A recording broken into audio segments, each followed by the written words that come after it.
자, 오늘의 탐구 함께 시작해 볼까요? 오늘은 정말 흥미로운 자료를 가지고 왔습니다. 바로 요한복음 3장이랑요. 그 본문을 묵상하도록 돕는 하나의 안내서입니다. 정말 영화의 한 장면처럼 시작하죠. 당대 최고의 지성과 권력을 가진 유대 지도자 니고데모가 모두 잠든 한밤중에 예수를 몰래 찾아가잖아요. 이 비밀스러운 만남에서 거듭남이라는 어쩌면 기독교 신앙의 가장 핵심적인 질문이 던져집니다. 저희는 오늘 이 대화의 행간을 따라가 보려고 해요. 한 인간의 지성이 어떻게 영적인 진리 앞에서 흔들리고 또 어떻게 열리는지를요. 네, 맞습니다. 이게 단순히 성경 구절을 해석하는 걸 넘어서요. 니고데모라는 한 사람의 내면으로 깊이 들어가 보는 그런 시간이 될 겁니다. 그는 어떻게 보면 모든 걸 가졌지만 채워지지 않는 영적 갈증이 있었던 거죠. 그래서 가장 큰 위험을 무릅쓰고 어둠 속을 걸어온 거고요. 이 대화는 그의 개인적인 질문에서 시작하지만 결국 우리 모두의 질문으로 확장되거든요. 사람이 어떻게 완전히 새로워질 수 있는가 하는. 오늘 우리는 이 심오한 질문에 대한 예수님의 답, 그리고 그 답을 이해하기 위해 니고데모가 넘어야 했던 생각의 벽들을 함께 살펴보겠습니다. 좋습니다. 그럼 바로 그 장면 니고데모가 예수의 숙소문을 두드리는 그 순간으로 들어가 보죠. 유대 사회의 대법원격인 산헤드린의 회원, 그리고 율법이라면 모르는 게 없는 바리새인. 이런 거물이 왜 하필 모두의 눈을 피해서 밤에 찾아왔을까요? 그냥 아주 현실적으로 다른 사람들 눈이 무서워서 그랬던 거 아닐까요? 물론이죠. 그 현실적인 이유가 아주 컸을 겁니다. 자신의 사회적 지위나 명예, 모든 걸 걸어야 하는 만남이니까요. 그런데 요한복음 전체를 보면 저자인 요한이 밤과 빛이라는 상징을 아주 의도적으로 사용해요. 아, 그런가요? 네, 여기서 밤은 단순히 어두운 시간만을 의미하는 게 아니라 진리의 빛을 아직 깨닫지 못한 영적인 상태를 의미할 때가 많죠. 아마 작가는 니고데모의 내면 역시 진리를 갈망하지만 아직은 어둠 속에 있다는 걸 이 밤이라는 배경을 통해 보여주고 싶었을 겁니다. 아, 그러니까 현실적인 이유와 문학적인 상징이 이렇게 겹쳐 있는 거군요. 흥미롭네요. 그의 첫 마디도 좀 특이해요. 라삐어, 우리는 당신이 하나님께로부터 오신 선생인 줄 압니다. 나가 아니라 우리라고 말하잖아요. 이건 어떤 심리일까요? 바로 그 지점이 니고데모의 복잡한 마음을 보여주는 대목이죠. 이게 나 혼자만의 생각이 아니다. 내 동료 지도자들 중에도 당신을 예의주시하는 사람들이 있다는 걸 드러내는 거고요. 네네. 동시에 하지만 이건 내 개인적인 생각이다 라며 한 발짝 물러서는 듯한 인상도 주죠.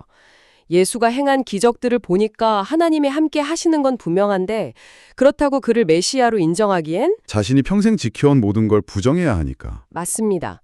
그러니까 훌륭한 선생이라는 안전한 호칭 안에 가둬두고 싶었던 거예요. 하지만 그 영적인 갈증만큼은 진짜였던 거죠. 혹시 이 사람이 진짜일까? 하는 그 질문이 그를 한밤중에 움직이게 만든 겁니다. 그런 니고데모의 마음을 다 읽고 있었다는 듯이 예수님은 그의 질문에 직접 답하는 대신에 완전히 새로운 판을 짜시죠. 사람이 거듭나지 아니하면 하나님의 나라를 볼 수 없다. 이 말을 들은 니고데모는 아니 늙은 사람이 어떻게 어머니 뱃속에 다시 들어갔다 나옵니까? 하고 되묻잖아요. 당대 최고의 학자인데 너무 순진한 질문 아닌가요? 맞아요. 바로 그 오해가 이 대화의 핵심으로 들어가는 문이 됩니다.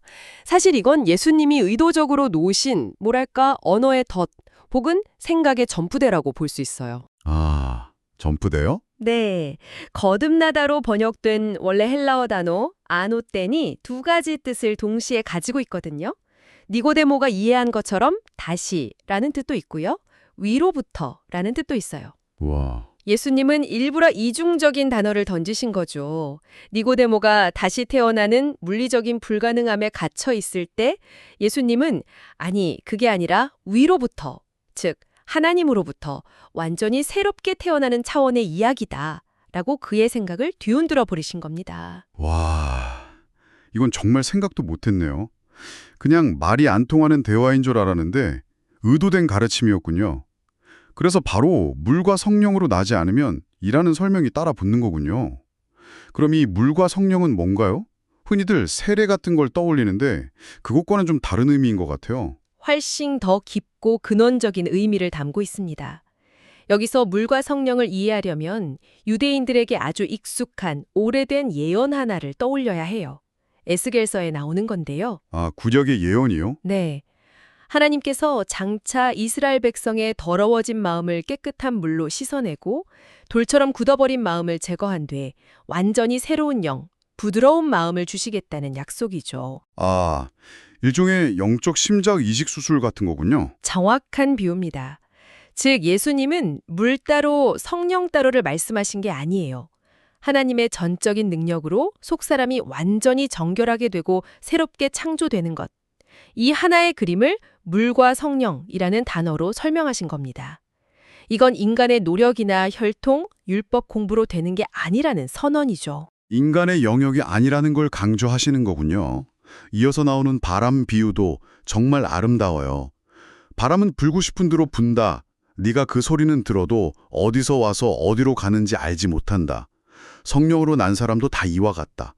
바람처럼 자유롭지만 잡을 수는 없다. 뭐 이런 뜻이겠죠? 정확해요. 바람이 눈에 보이진 않잖아요. 하지만 나뭇잎이 흔들리는 걸 보고 우리는 바람이 부는구나 하고 알 수 있죠. 네, 그렇죠. 마찬가지로 성령의 역사, 즉 한 사람이 거듭나는 과정은 우리의 이성으로 완벽하게 분석하거나 통제할 수가 없다는 거예요. 하지만 그 결과, 즉 변화된 삶과 인격을 통해 우리는 성령께서 일하셨다는 것을 알게 되죠. 예측 불가능하고 신비로운 하나님의 주권을 아주 시적인 비유로 설명해 주시는 겁니다. 그런데 니고데모가 계속해서 문자적인 의미에 갇혀 있으니까 예수님의 말투가 조금 날카로워지시는 것 같아요. 너는 이스라엘의 선생이면서 이런 것도 모르느냐고 하시면서요. 그러고는 갑자기 차원이 다른 이야기로 넘어가시죠. 바로 광야에서 모세가 놋뱀을 들어 올렸던 사건을 꺼내시잖아요. 네, 이제 대화의 절정으로 들어가는 부분입니다. 예수님은 니고데모가 이해할 수 있는 땅의 일, 즉 인간의 출생에 빗대어 설명해도 못 알아들으니까 이제 하늘의 일, 즉 하나님의 구원 계획 자체를 직접 설명하기 시작하세요. 모세가 광야에서 뱀을 든 것 같이 인자도 들려야 한다. 이 한 문장이 기독교 신앙의 심장이라고 할 수 있습니다. 광야의 놋뱀 사건. 그게 불뱀에 물린 사람들이 장대에 매달린 놋뱀을 쳐다보면 살게 됐던 그 이야기 맞죠? 네, 맞습니다. 아니 근데 어떻게 자신을 그 놋뱀에 비유하실 수가 있죠? 당시 사람들에게는 좀 충격적인 비유 아니었을까요? 놋뱀은 결국 저주와 심판의 상징이잖아요. 바로 그 지적 때문에 이 비유가 더욱 파격적인 거예요. 이스라엘 역사상 가장 끔찍했던 기억 중 하나인 불뱀 사건을 꺼내서 나를 쳐다보는 것이 바로 너희가 살 길이다 라고 말씀하신 거니까요. 아, 죄로 인해 죽어가던 사람들이 저주의 상징인 놋뱀을 바라봄으로써 생명을 얻었듯이 죄 아래서 죽어가는 모든 인류가 십자가에 들린 예수를 믿음으로써 영원한 생명을 얻게 된다는 선언이에요. 니고데모가 기대했던 로머를 무찌르는 위대한 왕의 모습과는 정반대죠. 완전히 다르네요. 네, 가장 수치스러운 방식으로 들려야만 세상을 구원할 수 있다는 당시로서는 상상도 할 수 없는 메시아의 모습을 제시하신 겁니다. 들려야 한다는 표현이 참 독특하네요. 단순히 십자가에 못 박혀 죽는다는 뜻인가요? 아니면 그 이상의 의미가 있나요? 그 이상의 의미가 담겨 있는 아주 중의적인 표현입니다. 물론 1차적으로는 십자가 위로 육체가 들려 올려지는 수치스러운 죽음을 의미하죠. 네. 하지만 동시에 죽음을 이기고 부활해서 하늘 보좌로 높이 들려 올라가는 영광스러운 승리까지 암시하는 단어입니다. 아, 죽음과 승리를 동시에? 그렇죠.